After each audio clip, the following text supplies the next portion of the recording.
Hello दोस्तों। तो आज हम पढ़ने जा रहे हैं फ्यूचर परफेक्ट टेंस के बारे में। इसकी पहचान ऐसे होती है कि इसमें हिंदी सेंटेंसेस में लास्ट में चुका होगा, चुकी होंगी, चुके होंगे या चुका होऊंगा टाइप के वर्ड्स आते हैं। जैसे वह खेल चुका होगा, वह पढ़ चुकी होगी, वे नहा चुके होंगे, मैं सो चुका होऊंगा। ऐसे सेंटेंसेस जो होते हैं वो फ्यूचर परफेक्ट टेंस के होते हैं। इसमें हेल्पिंग वर्ब जो होता है वो विल हैव या शैल हैव होता है।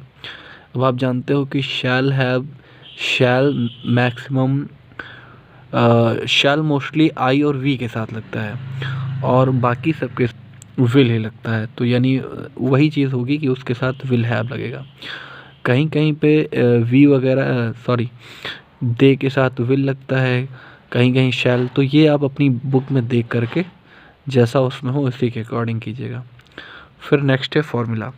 तो इसका जो फॉर्मूला होगा वो एक्चुअली पास्ट परफेक्ट टेंस का ही होगा। अभी मैं आपको दिखा रहा हूँ। ये पास्ट परफेक्ट टेंस जो मैंने ही पढ़ाया है और इसके सारे फॉर्मूले आपके सामने हैं।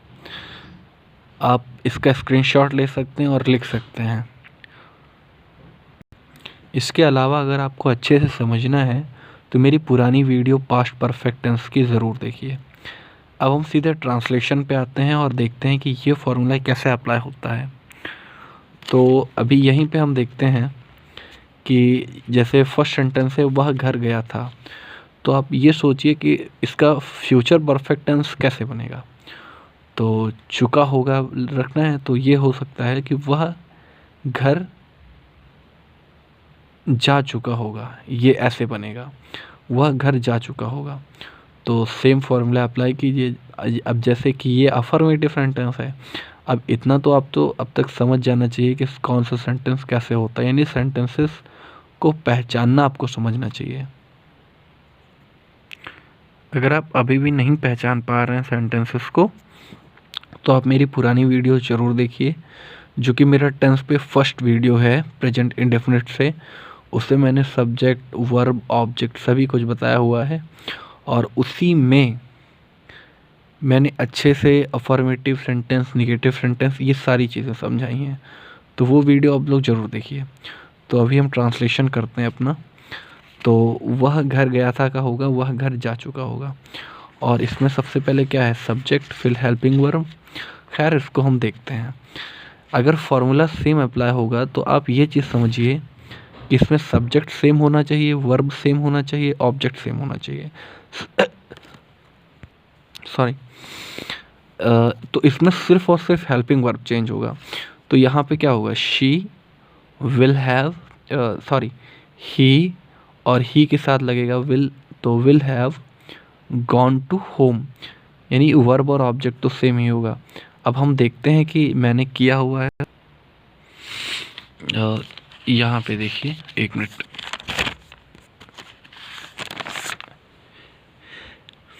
ये देखिए, he will have gone to home, मतलब सेम फॉर्मूला अप्लाई हो रहा है। तो उसमें सिर्फ और सिर्फ हेल्पिंग वर्ब चेंज होगा, बाकी सब एज इट इज़ होंगे। नेक्स्ट देखते हैं। नेक्स्ट है वह नहीं सोई थी। तो आप सोचिए इसका फ्यूचर टेंस, फ्यूचर परफेक्ट क्या बनेगा कि वह नहीं सोई होगी। और अगर नहीं सोई होगी फॉर्मूला भी सेम है, नॉट, सब्जेक्ट, वर्ब, सब ऑब्जेक्ट सारी चीज़ें सेम होंगी, सिर्फ हेल्पिंग वर्ब चेंज हो जाएगा टेंस के अकॉर्डिंग। तो वहाँ पे क्या होगा, शी है तो शी के साथ लगता है विल, तो शी विल नॉट। हाँ, ध्यान देने वाली बात यहाँ पे ये है कि विल शैल पहले लगता है और नॉट लगने के बाद तब हैव लगता है, क्योंकि हैव है ना, विल हैव और शैल हैव एक। तो जो है नॉट, विल के बाद नॉट लगेगा, उसके बाद हैव लगेगा। तो हम देखते हैं ट्रांसलेशन अपना। ये देखिए, she will not have slept, same चीज़ है, वही चीज़ यहाँ पे भी है, बस डिफरेंस इतना है। यहाँ पे देखिए कि शी हैड नॉट, यानी यहाँ पे जो हेल्पिंग वर्ब था वो हैड था। नेक्स्ट, क्या वे किताब पढ़े थे। अब सेम फॉर्मूला अप्लाई होगा, वही चीज़ है कि बार बार सारी चीज़ें, वर्ब, ऑब्जेक्ट, सब्जेक्ट सब चेंज हो, सब सेम होगा एज इट इज़। सिर्फ और सिर्फ हेल्पिंग वर्ब चेंज होगा। तो हेल्पिंग वर्ब में क्या होगा, अब दे के साथ क्या लगता है, अब इसके अकॉर्डिंग, नेट के अकॉर्डिंग तो विल, मतलब वैसे तो विल ही होता है दे के साथ, सिर्फ आई और वी के साथ शैल, तो हम विल लिखेंगे, विल दे। अब हाँ, फिर मैंने बताया कि विल अगर नॉट या सब्जेक्ट वगैरह आते हैं हेल्पिंग वर्ब के जस्ट बाद, तो वहाँ पे हैव को बाद में रखा जाता है। तो विल दे फिर हैव, विल दे हैव। अब आपका यहाँ पे हेल्पिंग वर्ब सब्जेक्ट हो गया, उसके बाद बस एज इट इज़, यानी रीड द बुक, सेम चीज़ होगी। रेड, हाँ सॉरी, रीड का थर्ड फॉर्म, रीड स्पेलिंग में रीड ही होता है बट प्रोनाउंसिएशन उसका रेड होता है। तो will they have read the book. तो हम देखते हैं अपना इसका ट्रांसलेशन जो मैंने किया हुआ है। ये देखिए, will they have read the book, same है, सिर्फ फॉर्मूला चेंज है, सॉरी सिर्फ हेल्पिंग वर्ब चेंज है। नेक्स्ट देखते हैं यहाँ, जैसा कि यहाँ किया हुआ है, क्या तुम घर नहीं गए थे, तो इसका सोचिए फ्यूचर परफेक्ट क्या होगा, क्या तुम घर नहीं गए, सॉरी क्या तुम घर नहीं जा चुके होगे। तो सेम फॉर्मूला अप्लाई होगा। ये ऑलरेडी जो सेंटेंसेस बने हुए हैं ये फॉर्मूला पे अप्लाइड ही सब बने हुए ट्रांसलेटेड हैं। इसमें बस, इसमें मैं इसलिए आपको कोरिलेट कर रहा हूँ ताकि आपके लिए काम आसान हो जाए, आपको ये न लगे कि यार बहुत सारा फॉर्मूला रटना पड़ेगा। आप कोरिलेट करने में आसानी, मतलब आप इसको एक दूसरे के साथ रिलेट कर पाएंगे, तभी आपके लिए आसान हो पाएगा कि हाँ हमको सिर्फ और सिर्फ हेल्पिंग वर्ब याद करना है, बाकी फार्मूला तो एज इट इज़ रहेगा। इसीलिए मैं अलग से नहीं बता रहा हूँ।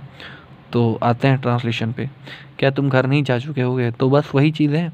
क्या करेंगे, सबसे पहले यू के साथ विल होगा, तो विल हेल्पिंग वर्ब की जगह पे विल करेंगे, विल यू। अब हाँ, विल के साथ हैव तुरंत नहीं लगाएंगे, उसको नॉट के बाद रखा जाएगा। ये बस यही छोटी सी चीज़ है जो आपको ध्यान रखनी है इसमें, कि विल यू नॉट फिर हैव लगेगा।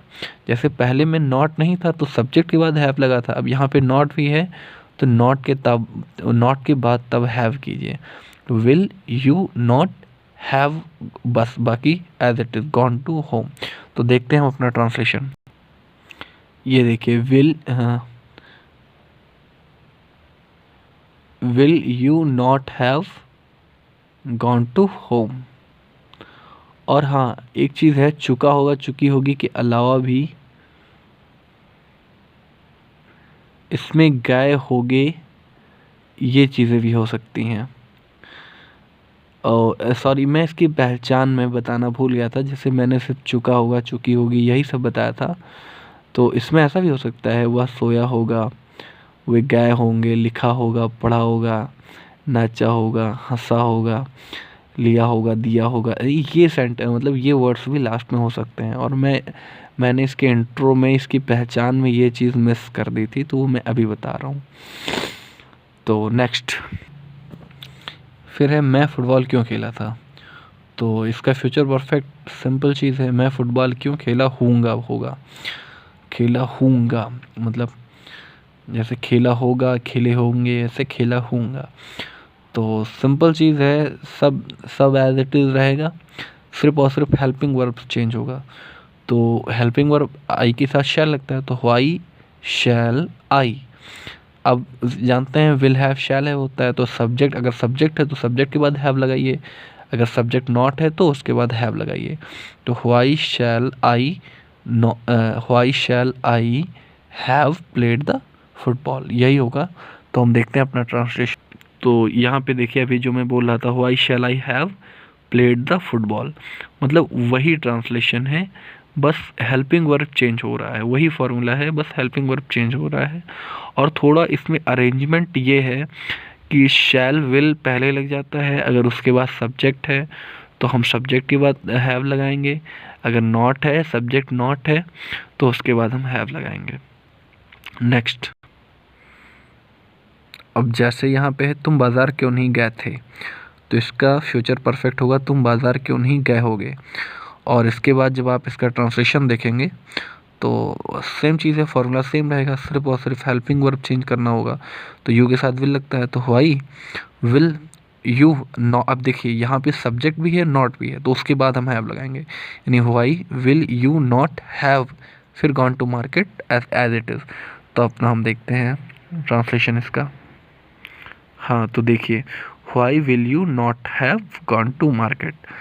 तो इस तरीके से ये सारे टाइप के सेंटेंसेस इसमें मैंने ले लिए हैं, आप देख सकते हैं फ्यूचर परफेक्ट टेंस का। अब बस यही है कि आप लोग इस टाइप के और भी सेंटेंसेस लीजिए।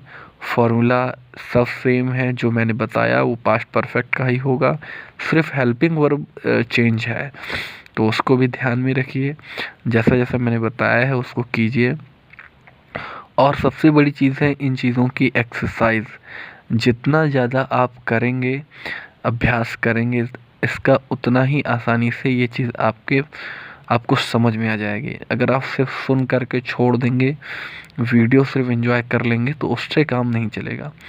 आप कम से कम एक एक सेंटेंस पे कम से कम 5 से 10 ज़रूर से ज़रूर कीजिए, तभी आपको वो चीज़ एकदम क्लियर हो जाएगी। तो अभी ये समझिए कि ये सेकंड लास्ट टेंस है आपका, क्योंकि इसके बाद फ्यूचर परफेक्ट कंटिन्यूअस टेंस है, जो कि सबसे लास्ट हाँ लास्ट ही है वो। उसके बाद कोई टेंस नहीं होता है, यानी 12वां टेंस है। तो अगर आप सिर्फ सारी वीडियोस ही देखेंगे, कुछ एक्सरसाइज नहीं करेंगे, तो सच में आप देखकर भूल जाएंगे। और सबसे बड़ी चीज़ ये है कि फॉर्मूले बहुत ज़्यादा डिफरेंट नहीं हैं, लेकिन अगर आप यही फार्मूले बुक्स वगैरह में देखते हैं, जो बहुत महंगी महंगी किताबें आती हैं, उसमें इसी चीज़ को बहुत डिफ़िकल्ट लैंग्वेज में दे दिया गया है, हो सकता है आप समझ भी ना पाएँ।